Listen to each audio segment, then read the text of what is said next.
try this take here.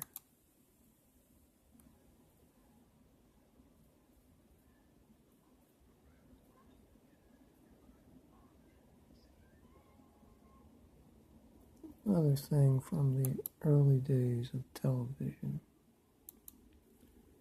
And now, another doctrine study. We are going to look at some texts in 1 Corinthians here.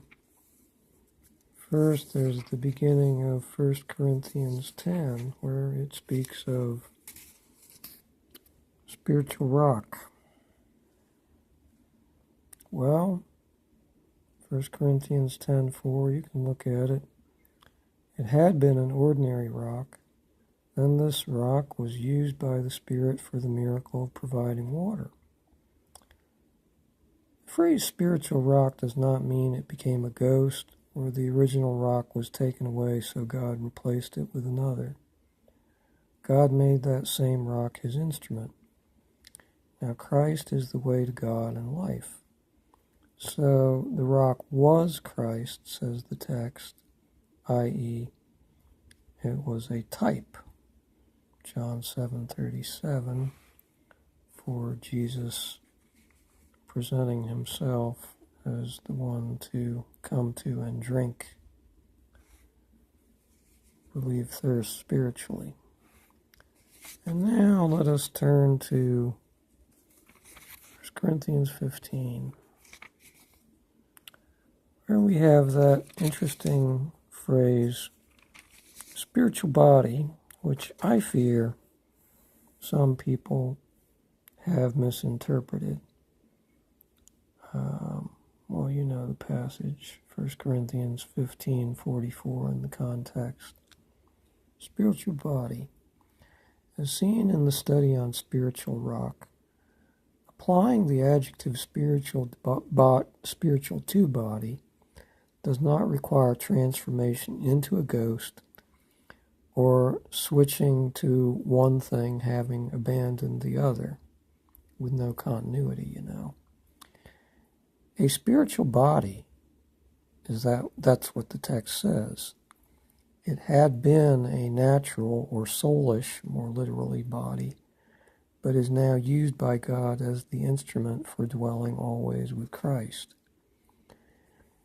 Now, don't get too hung up on this terminology, spiritual body, either. Paul and other New Testament writers are not dependent upon this phraseology. And here I've just noted some other passages where, in fact, the same thing is described, but the terminology spiritual body is not used. Well, I've at least indicated the possibility of interpreting it in such a way, spiritual body, that there's continuity with the body of the saint, of the Christian when buried, but actually it goes beyond mere seeming and analogy. It must be so.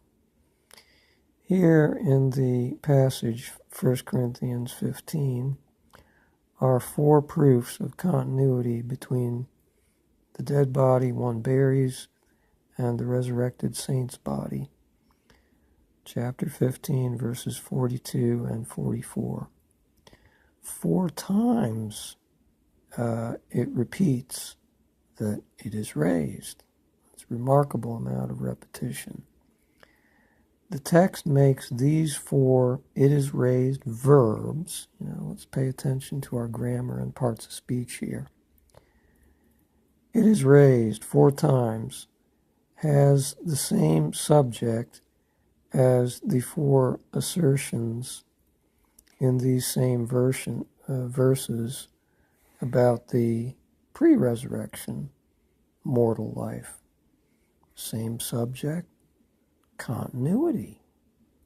And I have to say, continuity of body, not merely of personality in some sense, but there's really, I have to say, the sort of thing that some people want to deny. Indeed, I came up with this. The way some people want to revise this is, Paul made a mistake here. That it is sown in corruption, but something else is raised in incorruption, not it being the same. It is sown in dishonor, but something else is raised in glory.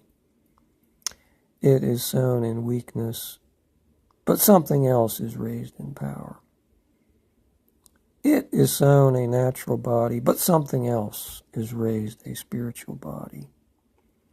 Well, that's far too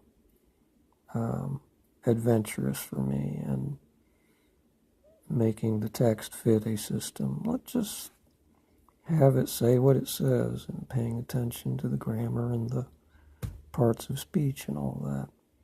Spiritual body and the repeated pronouns with the, or verbs I should say, with the exact same subject to these verbs. Well, that's all for now.